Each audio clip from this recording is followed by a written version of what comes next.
As a good fashionista, you need to know the different types of pants or trousers that we have. So if this is what you like to learn, keep on watching. My name is Winnie and you're welcome to my channel. I love you.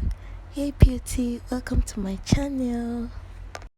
This is called the straight pant. It will also pass for an office wear or a casual outing.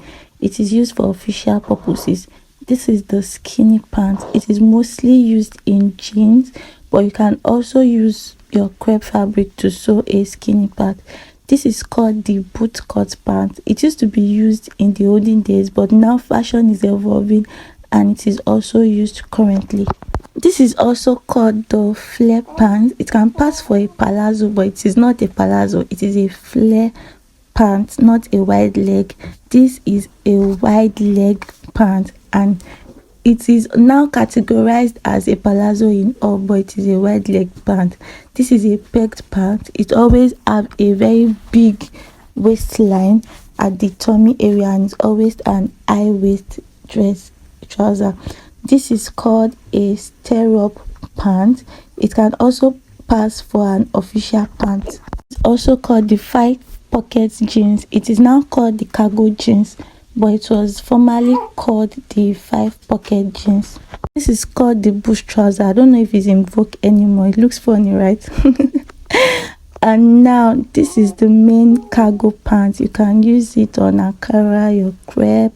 It is used to any type of material can be used to sew this type of cargo pants. And we also have the sailor pants. Everything is still under the category of a palazzo pant, I think. And then we have the jordans or cow pant. What they use this for recently now is a cow pant, whereby the sides are always fuller than this now. And then we have the shorts. You all know the bomb shorts that we rock at home mostly. Some people rock it outside. Then we have the skirts. This is a short, but it is in form of a skirt. That wrap in front of it is what makes it look like a shirt, but it's a skirt. And we also have the sweatpants, the one that we use for jogging these days. And then we have the iron pants.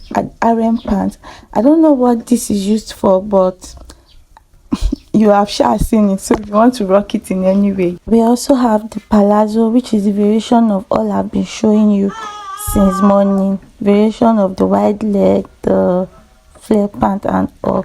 And then we have the carpenter or overall. This kind of pant is always very fashionable and you can style it in different ways. We also have the jumpsuits. Everybody knows the jumpsuit is really in vogue right now, and it is also very nice. And we have the bell bottom pants also. This is kind of out of era, but as fashion is evolving, it can still come out again. And then now we have the joggers, which I've shown you earlier also, which is used for jogging and all that. Then we have the parachute trouser. This will also pass for a cargo pant in some way, but it is called the parachute pant. Then we have the western trouser and we also have the leggings. So very quickly, let's move to the kind of pants that fit your body shape. If you are an apple shaped person, I would advise that you go with a straight pant or a palazzo or a wide leg or anything. If you are a pear shaped person, I will advise that you go with a bell bottom pant always, to always be nice.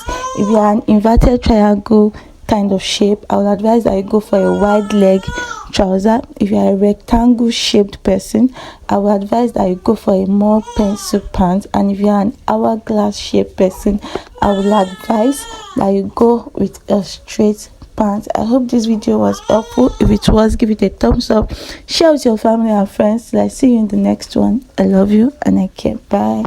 Papa.